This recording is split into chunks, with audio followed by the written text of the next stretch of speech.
Sorry to put you guys through this. But it's like...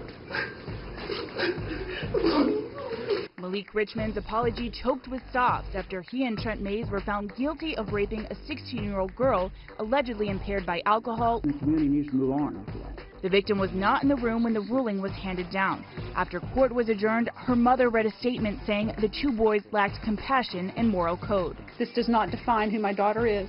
She will persevere, grow, and move on. Malik's father comforted him in court and says his son is going to be okay. I told Malik, put all his trust in God, that God's going to see him through this. I told him that I love him. Now, Malik Richmond, well, he served 10 months in a juvenile detention center. The co-defendant, Trent Mays, well, he's still there today. Richmond is back at school, and he's playing football, and people are expressing their outrage, Yasmin, on social media. That's right, Joey. Laura Dunn is a victim of sexual assault and has been a victim's right advocate for nearly a decade. Laura, before I read you some Facebook comments, I quickly want to know, what is your story? What happened to you? I was sexually assaulted when I was a freshman at the University of Wisconsin. That was back in 2004.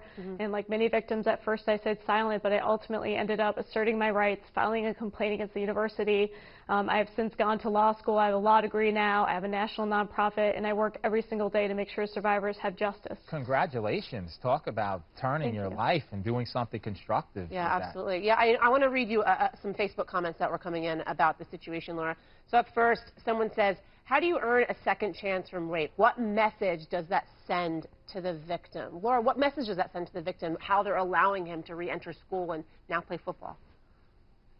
I think it sends a very dangerous message to our society. The fact that there was only 1 year, less than 1 year, served by this individual after raping someone, I mean, the victim's going to live with this the rest of her life. And it's one thing for him to return to school. Obviously, he's still a minor. He needs his education. But it's a whole different thing for him to be on the football team, participating.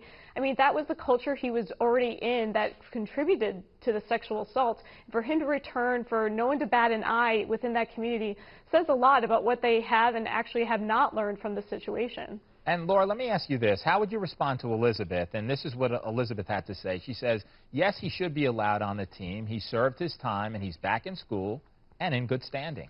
What say you to that?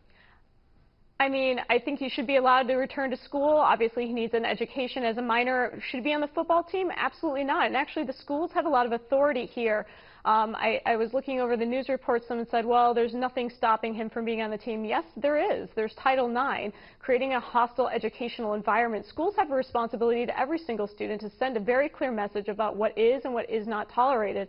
This individual committed a felony. He served his time. That doesn't mean he gets to do extracurriculars along with others and be part of the exact same culture that contributed to the sexual violence incident in the first place. And Laura, it's very well stated, but what say you as to the other side? And they say, look, it's part of the rehabilitative process, as opposed to having him do something that's dysfunctional, hanging on the streets, you know, perhaps using his time in a non-constructive way. He's back on football. He's able through that to have to, you know, develop himself as a young man, to learn team building, to learn esprit de corps, to be with his comrades, and to perhaps live a life that's crime-free. What would you say to people who say that?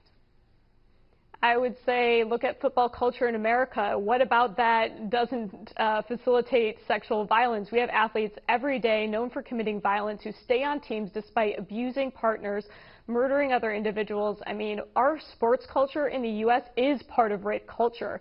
So for him to be part of that, I don't think that's part of rehabilitation. There are activities he can be doing, but football, that's not rehabilitating. Just to be clear, though, and Yasmin's going to ask you a question now, but I mean, I think it's really difficult and perhaps an overstatement to indict an entire culture of football. Yes, there are football players who engage in transgressions. I wouldn't say that the entire culture should be condemned because a few individuals may step out of line. So I think we have to be careful in condemning, you know, the entire football society. But I do imagine, Laura, that you're referring to the most recent transgressions that happened with the football player who was only suspended for 2 games for abusing his girlfriend. Is that correct? So Terry also asked us quickly, where is the lesson in this? Can you give a quick 10-second answer to this, Laura? Where's the lesson in all of this? I think the lesson is that despite the fact that we're starting to prosecute alcohol-facilitated sexual violence, we are taking it more seriously. We need to give a more meaningful consequence. Less than a year, returning right back to